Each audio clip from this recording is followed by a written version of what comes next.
जो भाजपा के प्रभारी है भीखू भाई, वो पटना के वोटर बन गए हैं। ठीक है, उन्होंने आखिरी वोट जो है गुजरात में दिया था 2024 में, लेकिन वो पटना के भी वोटर बने हुए हैं। लेकिन इन लोगों का षड्यंत्र जो है, आप सब लोगों को समझना पड़ेगा कि किस हिसाब से भाजपा के लोग जो है बड़े पैमाने पे जो है बेईमानी इलेक्शन कमीशन के साथ मिलकर के ये लोग कर रहे हैं। अब तो डेटा इन लोगों ने जो अपलोड किया है लेटेस्ट, वो तो इमेज के फॉर्मेट में कर दिया और फाइल को हैवी बना दिया ताकि हम लोग देख ही ना पाए। फिर भी हम लोगों ने शुरू दिन से कहा था कि एक एक चीजों पर हम लोगों की नजर रहेगी। बिहार लोकतंत्र की जननी है और यहां से लोकतंत्र को हम लोग खत्म होते हुए बैठकर देख नहीं सकते। लोकतंत्र को बचाने के लिए, लोगों के अधिकार और अस्तित्व को बचाने के लिए राष्ट्रीय जनता दल महागठबंधन जो लड़ाई लड़ना पड़े, जहां लड़ना पड़े, उस लड़ाई को हम लोग लड़ेंगे। और किसी भी सूरत में जो बेईमानी करने के इरादे से इलेक्शन कमीशन या भाजपा के लोग यहां आए हैं, इनकी बेईमानी को हम लोग सहेंगे नहीं, बल्कि मुंहतोड़ जवाब देंगे। और एक और तरीका समझ जाइए, अब गुजरात के लोग बिहार के वोटर बन रहे हैं।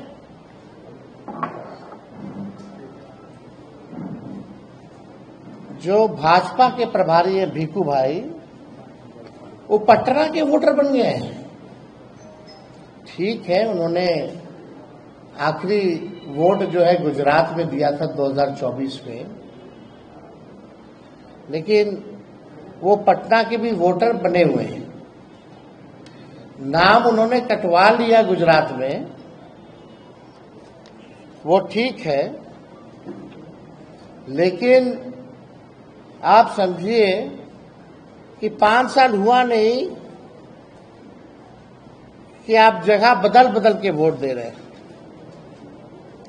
तो भीखू भाई जो है प्रभारी है भाजपा के, अब वो पटना के वोटर बन गए।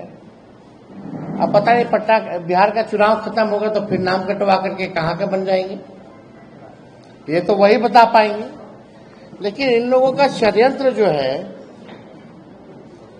आप सब लोगों को समझना पड़ेगा कि किस हिसाब से भाजपा के लोग जो है बड़े पैमाने पे जो है बेईमानी इलेक्शन कमीशन के साथ मिलकर के ये लोग कर रहे हैं।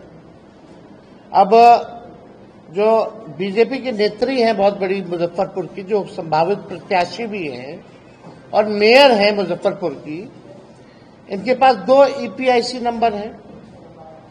पहला REM 1251917। हम चाहेंगे कि जो ऑपरेटर है, इलेक्शन कमीशन का जो एप्लीकेशन है उसमें दिखाएं।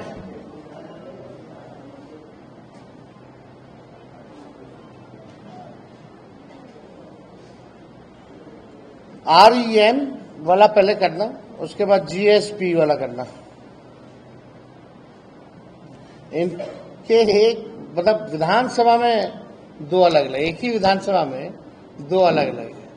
ताकि कितनी गंभीरता से, यानी इन्होंने भी फॉर्म भरा होगा। मेरा तो सवाल ये है ना कि इन्होंने भी फॉर्म भरा होगा, साइन किया होगा, और साइन नहीं किया तो इलेक्शन कमीशन जो अपने से साइन करके अपलोड कर दिया होगा। तो दोषी ये है या तो इलेक्शन कमीशन है।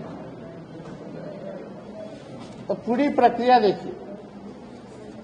और विजय सिन्हा जी को जो आया है, वो हमको लगता है एक ही जिला से आया है नोटिस। उनको तो दोनों जिला से आना चाहिए था नोटिस, उनका तो मामला ही अलग है।